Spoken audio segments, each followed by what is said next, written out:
Had it for about a week. I've already had it in bits once. The new Prado. We kick it into sport. 0 to 60. I'm not going to do anything crazy like that. It's brand new. Hey guys, Nick from Mr. Four Wheel Drive. So I thought I'd just do this quick whip around, show you guys exactly what it is before I start pulling it apart, which that's already happened, but she is back together. Oh, that's way too bright. So we've had the front bar off, had the rear bar off. We're doing some scanning to get it all fitted up for some bar work, which is pretty cool to see. A few cool things coming, got some wheels coming, got some tyres in the works, got a winch coming for it, and yeah, pretty excited to see this new sort of platform. Australia's sort of getting real behind it, and everyone's sort of having a bit of a race to get it first to market, which is actually cool to see that everyone's like wants a piece of it and really wants to try and work on this platform. I think everyone's sort of got an idea that it's going to be a pretty cool thing here in Oz. So this is it here. Give you a bit of a whip around. So this is the altitude model. It's a 5-seater. Everyone's sort of complaining about the 7-seater at the moment with the boot space. This one, no issues. It's actually a really cool looking truck. It's got a real nice shape to it. Yeah, it's pretty cool to see this here in Oz. Like it's, we've been teased with it a fair bit with the American market. So, but it's nice to see that they've lifted them and put 35s and 37s and stuff like that. Kind of tested the market for us here in Oz. And now we can sort of reap the benefits. And yeah, it's cool to see that Toyota's got, you know, big wheel arches enough to fit 35s with a little bit of trimming and taking a few things off, but having it sort of out of the box ready to go for 35s is pretty cool. I think you pretty much need like a little spacer in the front and then you're good to go. Sounds a bit tinny. One thing I've noticed, which is real annoying, is the keys are in the car and I jumped out of the driver's side, but it's locked. So even the rear, noticed when you try and get into the boot, you can't. Like, how do you stop, you get your shopping out, and then you got to get your key. Or, I don't know, maybe you got to unlock again. Unlock, no, let's get a key.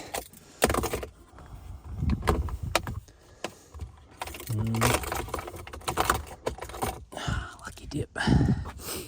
So yeah, even with the key now, can we unlock it because it's close? Oh, yeah, there you go.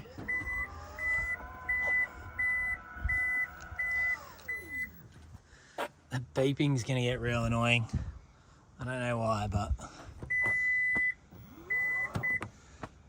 super annoying. Anyway, these are the factory mats. We've already replaced them. But this is the boot space in the 5-seater. Everyone's complaining in the 7-seater because this has like this massive box right here, which takes out heaps of boot space. But there's actually a fair bit in there that I think at the moment. Some more annoying beeping.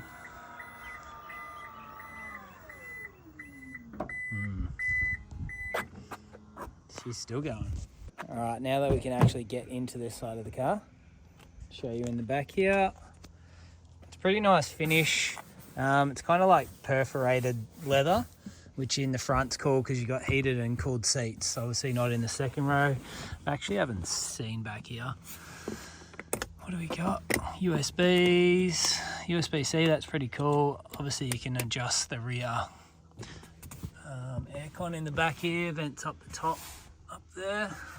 Huge multimedia screen, which is really cool. It's got wireless CarPlay, but wireless is annoying because it's glitchy. So I always prefer a wide connection, but I think for normal phone calls and stuff, everyone would be happy with it. Oh yeah, these are the mats we got. Molded 3D mats. Already protecting it. dirty footprints. Fire it up. I'll try and get out of this sunlight for you. Oh, how's that? I went to take off like a little bit with this without the seatbelt on, and the car just stopped. All right. And now it lets me drive. This is huge. Like, there's a comparison of a phone. Like, this thing is massive. Really cool.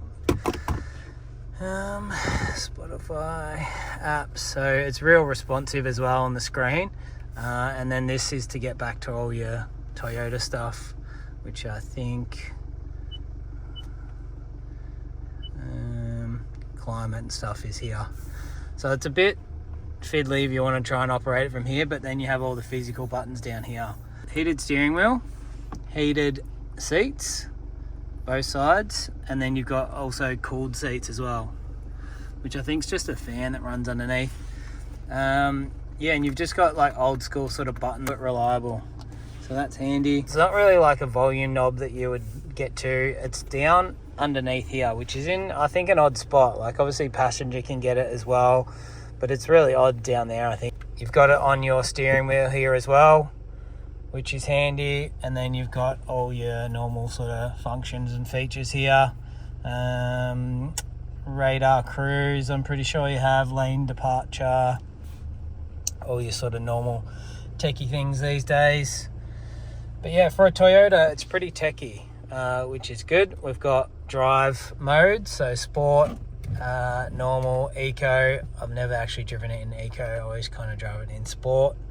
Once she warms up, it's a bit cold, so we've done 269 kilometers at the moment, and it still says we have 629 k's to go.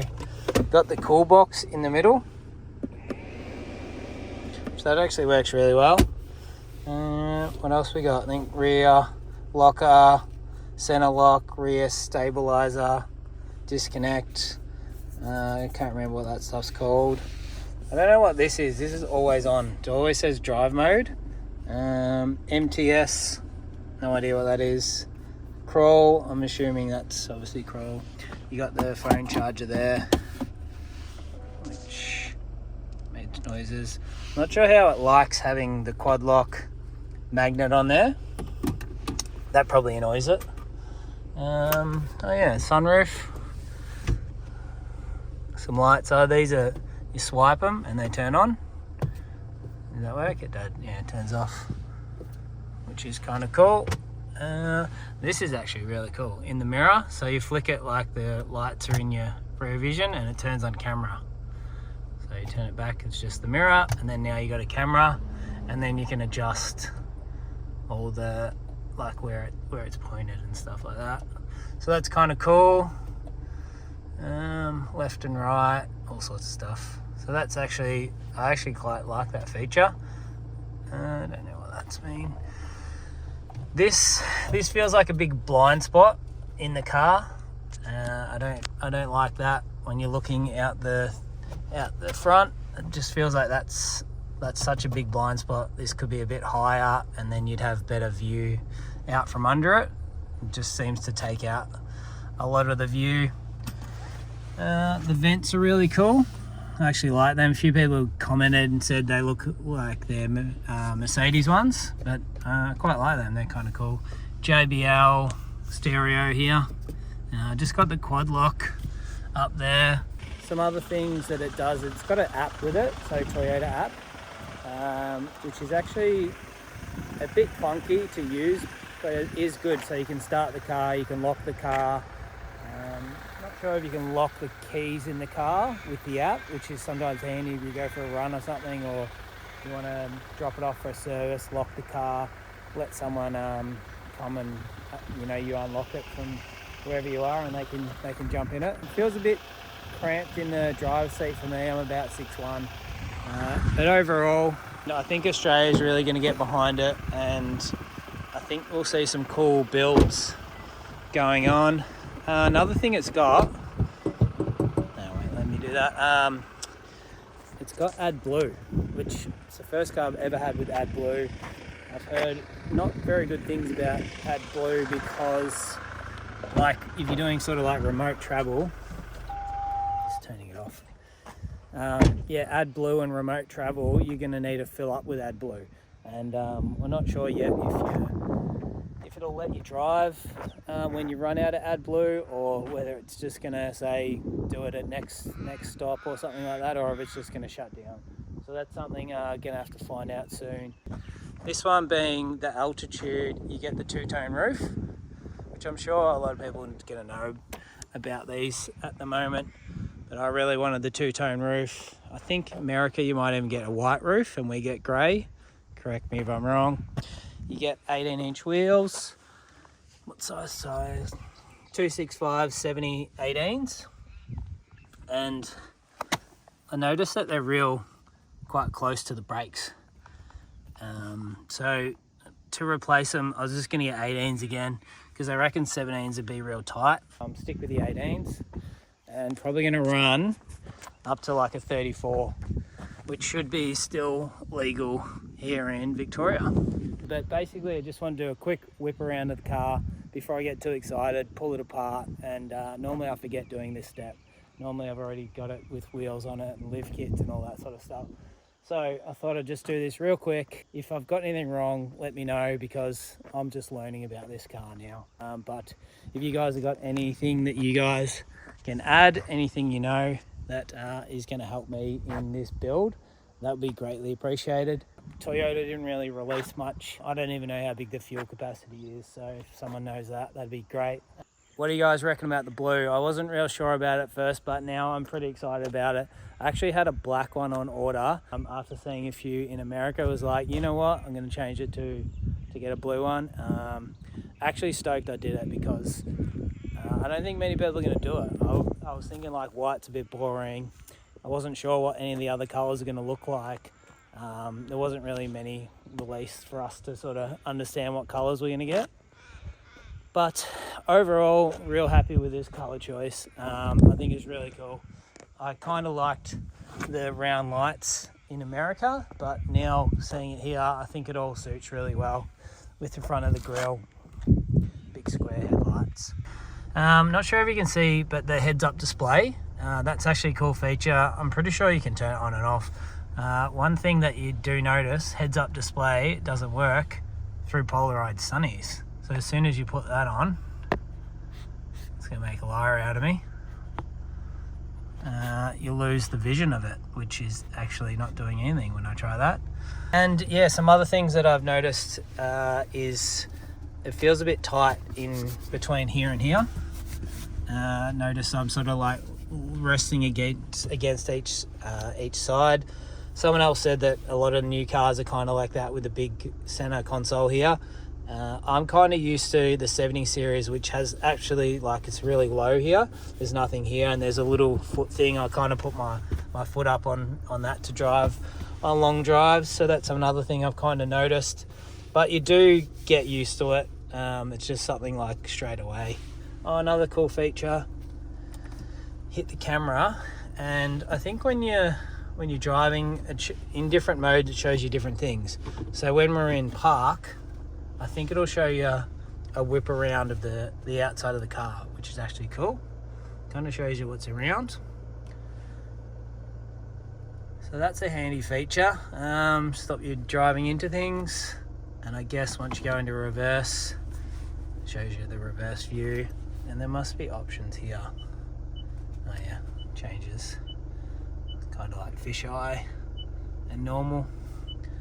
Oh yeah, parking lines. Oh, that's so you can do reverse parks. That's probably as far back as you want to go. Some lines. Yeah, I don't know, just learning. HDMI in, not sure what you can do with that. That'd be cool if you could have videos or something on there. I'm sure that they probably wouldn't allow it while driving. What's that, 3 USB-Cs? That's handy. Tow and haul mode, obviously auto on, auto off, like auto stop, start. I really do not like that. It's no good. What's that? Tilt, automatic column, automatic tilt. That's pretty cool. And what do we got around here? We have, oh, I think you can wash the lights at the front. That's a DPF button, boot. I think, what's that, must be brightness. Oh yeah, that changes up here, the brightness. Yep, no idea what that one is. Auto headlights, so when you got them flicked onto high beam, it automatically will adjust. One other thing I noticed, this screen is super bright at night time, and when you're driving, you can't actually get into the settings to turn it down. So it's like blinding you in the face, and then you're trying to get into the settings, and you literally have to pull over to turn down the brightness. It's stupid. It should just have like an iPhone swipe down, and if you hold that button, that's how you get to Siri. Not sure if there's any, maybe that does it there. Let's see. Oh yeah, I don't know if that's Siri or if that's like Toyota's version of asking it to do commands. That's how you do it, just hold down there. Okay, I found this on the web for how to know if you're on the screens, and you can't get anything more you like. How do I get Siri to do stuff? Check it out. What did she just say? Sorry, I couldn't go back. Okay, we're gonna have a punch on here. Basically, I'm gonna try and do more content and spend less time editing and things like that. It's really been like a block for me at the moment. I've got heaps of stuff filmed, but just piecing it all together, doing the editing, taking the time and trying to perfect it is sort of consuming me. But now I'm just going to try and do a bit more raw YouTube footage so I can get it out there a lot quicker and less editing time.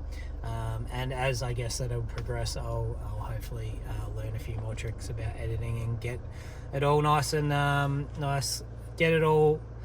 learn some more editing tricks. And then obviously I'm going to cut this out so it all flows nicely, but learn more tricks so I can bring you better content all along the way. So hit me up with any questions you have about this build. I'm personally just learning about it as we go along. I'm finding new things, and as we drive. Another thing I've noticed is this is monitoring your eyes. So if you're driving with one arm like that, it blocks your face and it tells you to sit up straight. And then if you don't do anything about it, the car actually starts slowing down. So if it's on cruise control, it just starts slowing down because it thinks you're not paying attention. So pretty smart there. But yeah, that's about it. Yeah, if you guys have got questions about the car, let me know. If I've given you the wrong information, let me know that too. Because yeah, it's all a new platform for everyone here in Australia. It's a real cool platform. I'm actually really excited to work with it. I wasn't sure how much I'd like it, but I'm actually really enjoying the new tech in it, but still a cool old school sort of look from the outside, which is really nice. And more things. Yes. Very satisfying doing that. All right, that's it. I'll see you guys on the next one. Yeah, so it's not going to break any land speed records. 0 to 60, slow. It's very safe. Won't let me drive anywhere. Parking brake. Something. What's it tell me? Closed door. The door's shut. And fasten seatbelt.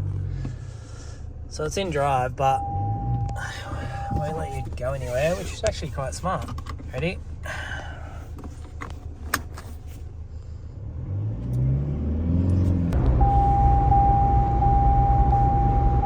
She's actually a hybrid, which is, I couldn't tell you what it does. I know it's a 48 volt mild hybrid system, but if anyone actually knows what that means for this thing, I don't know, don't have to plug it in or anything.